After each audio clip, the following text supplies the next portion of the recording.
The movie opens on Halloween night at a crowded festival where a father named Mike is having a great time with his young son, Charlie.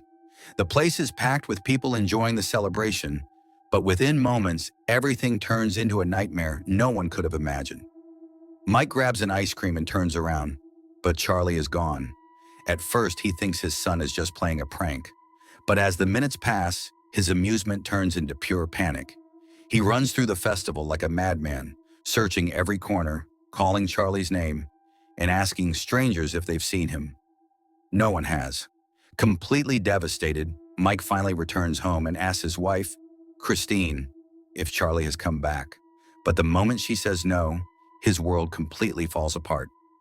The two of them search everywhere, relatives' houses, nearby neighborhoods, anywhere Charlie could possibly be. But every lead ends in disappointment. With no other choice, they report him missing to the police. An investigation begins, but there are no witnesses, no clues, and no evidence. Days turn into weeks, and weeks turn into months. The pain of losing their son slowly destroys the family from the inside. Mike and Christine drift so far apart that they're practically living separate lives under the same roof. One night, Mike hears footsteps coming from upstairs. He slowly climbs the stairs and walks toward Charlie's bedroom. The room is untouched, exactly the way it was a year ago. As he stares around, his eyes suddenly shift toward the window. Then he feels it. Someone is standing right behind him. Mike spins around, and there he is.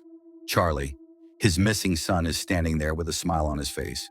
Overwhelmed with joy, Mike rushes toward him. But before he can reach Charlie, a massive black shadow appears outside, spreading across the landscape and swallowing everything in its path. The horrifying sight is so overwhelming that Mike suddenly wakes up. It was only a nightmare, but the real horror is far from over.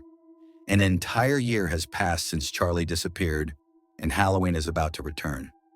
The missing person posters covering the walls of Mike's house make one thing painfully clear. He never stopped looking for his son. Every morning, he leaves home with hope. Every night, he comes back with nothing. Then one evening, while driving home from work, Mike notices a huge black vulture circling overhead. The bird suddenly flies into an old abandoned house. For some reason, Mike can't shake the feeling that this place is connected to Charlie's disappearance. He cautiously steps inside the deserted building. On one of the walls, written in bright red paint, he finds a strange phrase. His heart skips a beat. Those are the exact same words Charlie kept repeating before he vanished. A chill runs down Mike's spine. As he ventures deeper into the building, he sees several mysterious people standing silently inside. He asks them what the strange message means, but not a single person responds.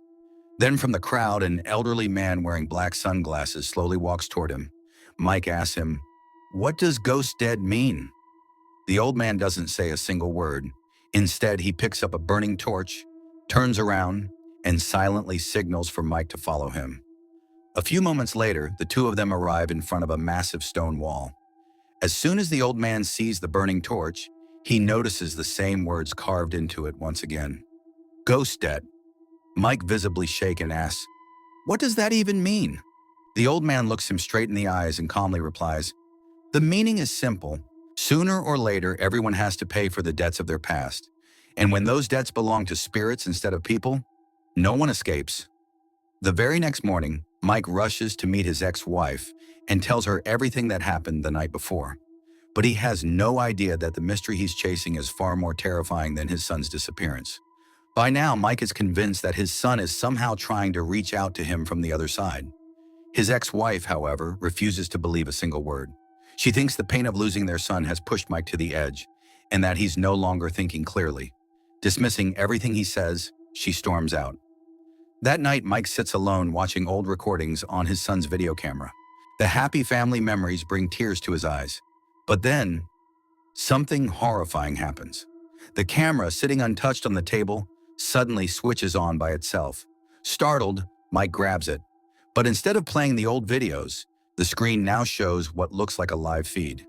An abandoned house, and inside it, several small children standing perfectly still. Their faces are hidden in the darkness, but the atmosphere is so disturbing that Mike panics and throws the camera across the room. Meanwhile, that same night, his ex-wife experiences something equally terrifying. Around midnight, she hears footsteps downstairs.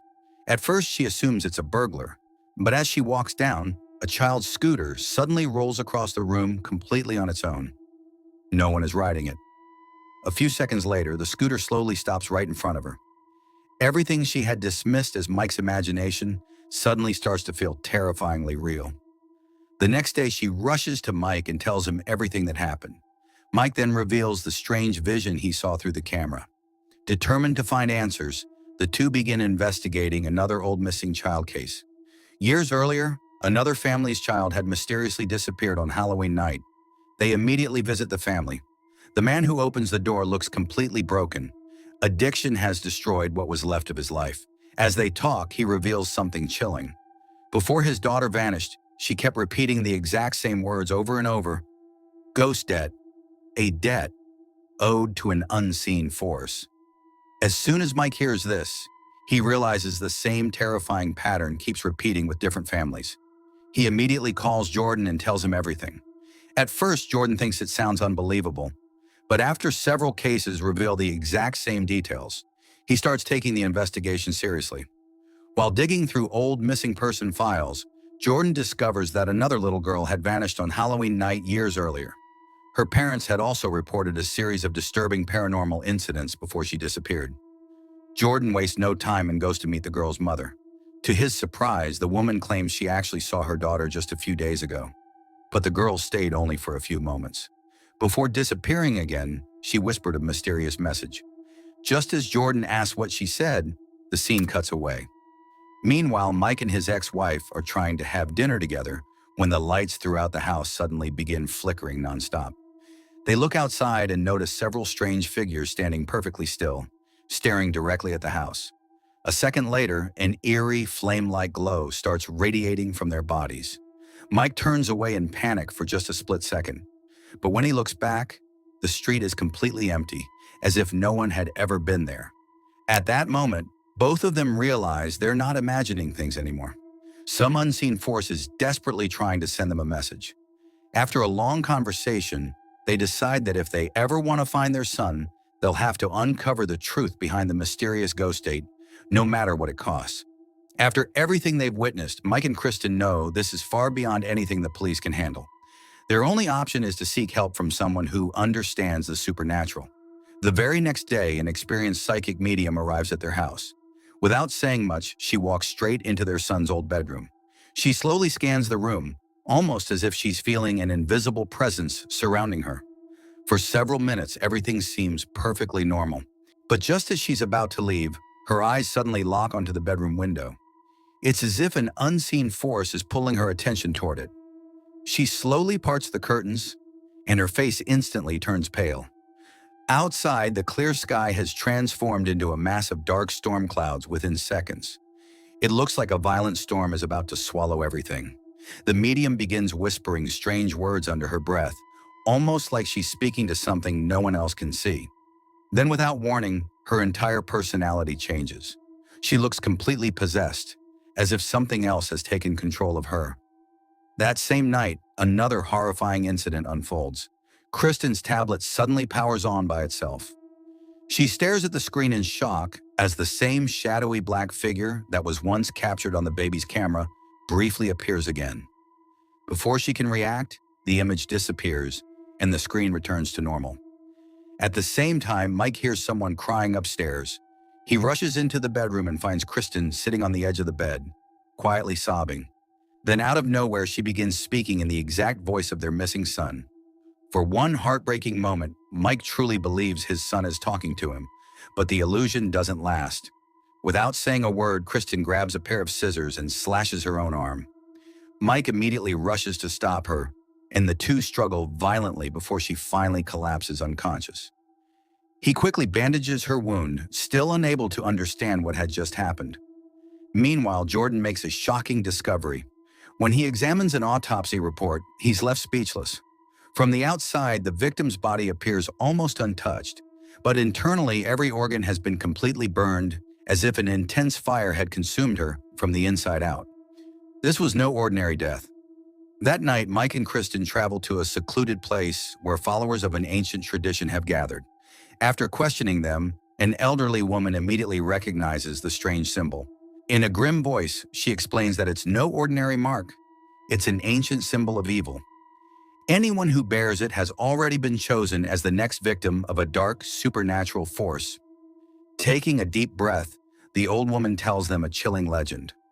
Long ago, a mother suffered such unimaginable injustice that her pain transformed into something evil, creating a curse that has haunted children ever since.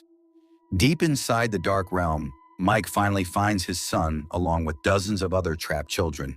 He realizes that if he leaves them behind, they'll remain imprisoned there forever. Determined to save as many as possible, he gathers all the children and races toward the exit. But escaping is far from easy. The moment they reach the path out, a gigantic, terrifying creature blocks their way. Mike orders the children to stay behind him as he faces the monster alone. He fights with everything he has, but the demon is far too powerful. Within moments, Mike is knocked to the ground. Then something incredible happens.